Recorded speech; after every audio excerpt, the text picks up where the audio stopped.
I am so excited that we're going to have an opportunity to think about this most significant week that's often called Passion Week or Holy Week. And so I want to really go off the idea of it being Holy Week. The idea of being holy is setting ourselves apart. And why is that important? We want to spend the next 5 days walking where Jesus walked during Holy Week. And we're excited that the idea is actually for us to think about ourselves, who we are in the crowd, maybe who would have liked to be, or maybe who we really are. And one of the best ways to know who we would have been is who we are even now. And so yesterday we started this journey. And we're going to do this for the next 5 days, leading all the way up to Good Friday, the most holy of days. And so what we want to do for a few minutes every single day for the next 5 days is to have a short devotional, setting our hearts in the right place, our minds in the right place as we contemplate the most significant event in all of history. That is the death, burial, and resurrection of our Lord.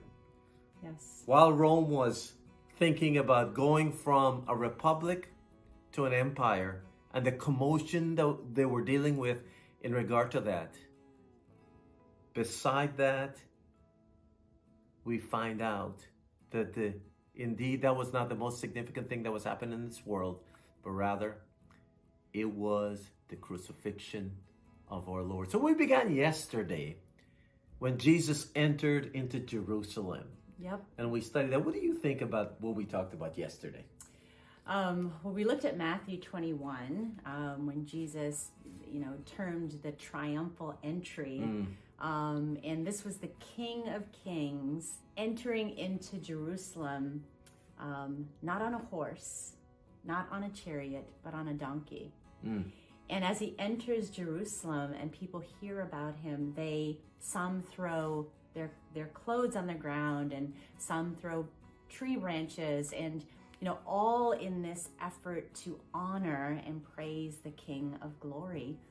And as you said earlier, you ask yourself the question, who would I have been if I were in the crowd? And as you even commented, I'd like to believe I was the one that was celebrating Jesus.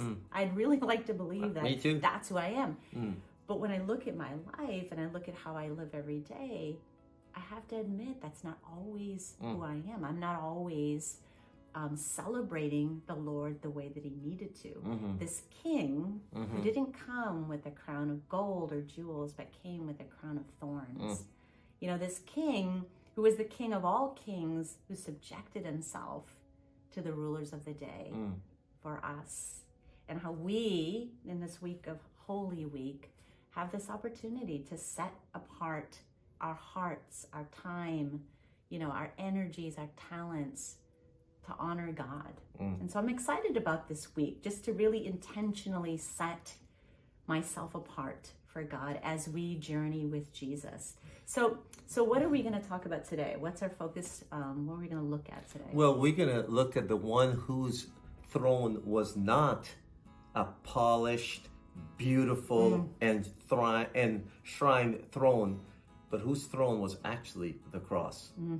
And we're going to journey with him for a week and go through every single day what he actually did. Today, I wanted to look what he did the following day after he entered into Jerusalem, and he actually went back to a place where he had his ministry, and that is where Martha and Mary and Lazarus was. It's where he actually raised Lazarus from the dead. And as you can imagine, he was very popular there because they knew Lazarus. They knew he was dead for 4 days.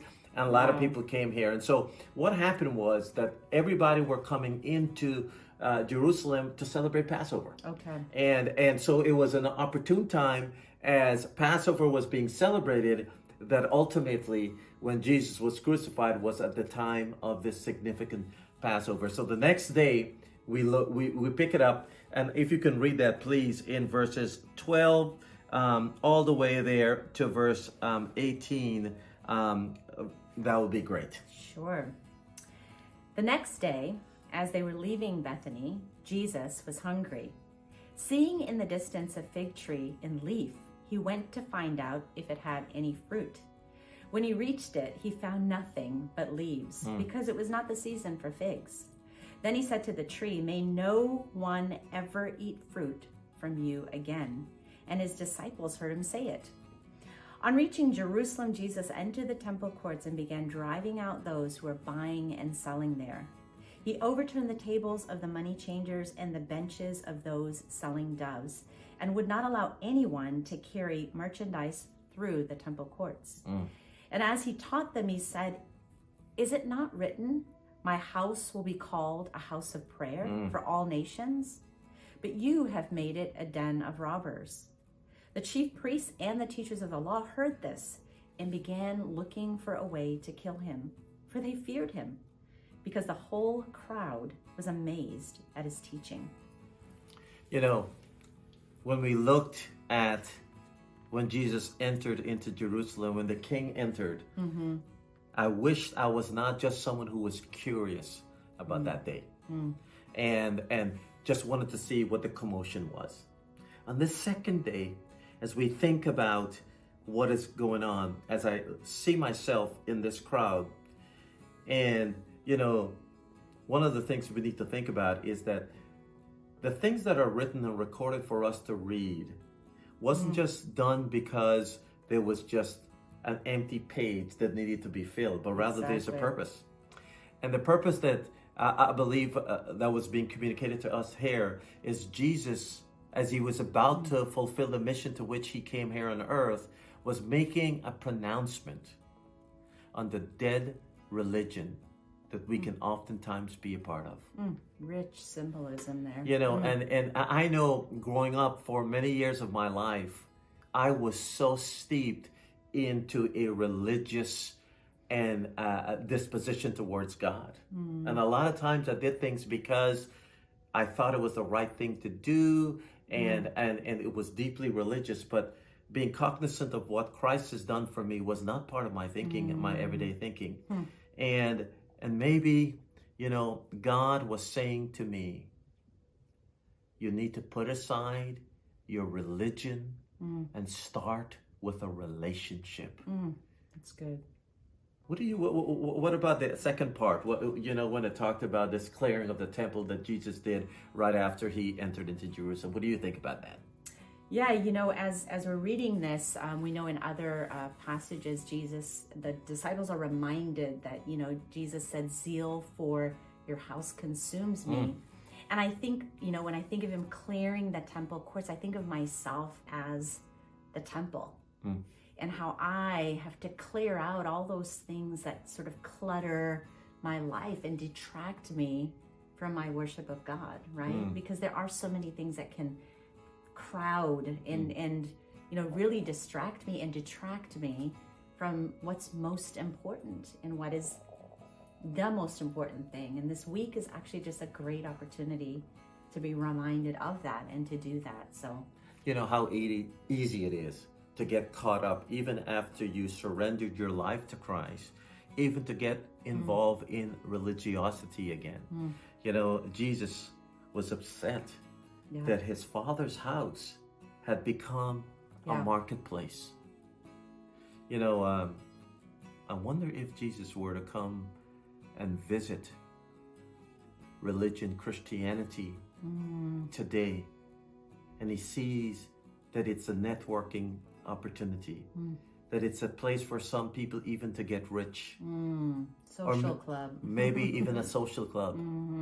I wonder what pronouncement would he have?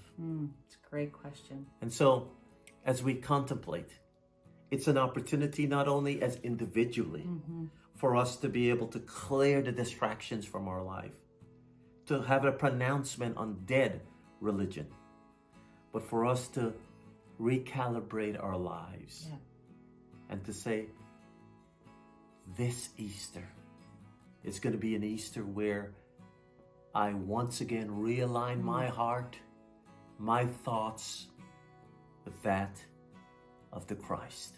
Amen. Tomorrow, what we're going to do, we're going to have a chance to see the second day after his entry into Jerusalem. And specifically, what happens, they actually go by the place where Jesus cursed that fig tree, and they make a comment on it. And so we'll look into that tomorrow. We look forward to seeing you tomorrow. I trust that we're going to inspire you and encourage you to set yourselves apart this week as we walk with Jesus all the way to Golgotha, where the Lord of glory was crucified for you and for me. And I'm excited that on Friday we'll have a Good Friday service, a solemn service where we can dedicate ourselves again to our great God and Father, Jesus Christ. See you tomorrow.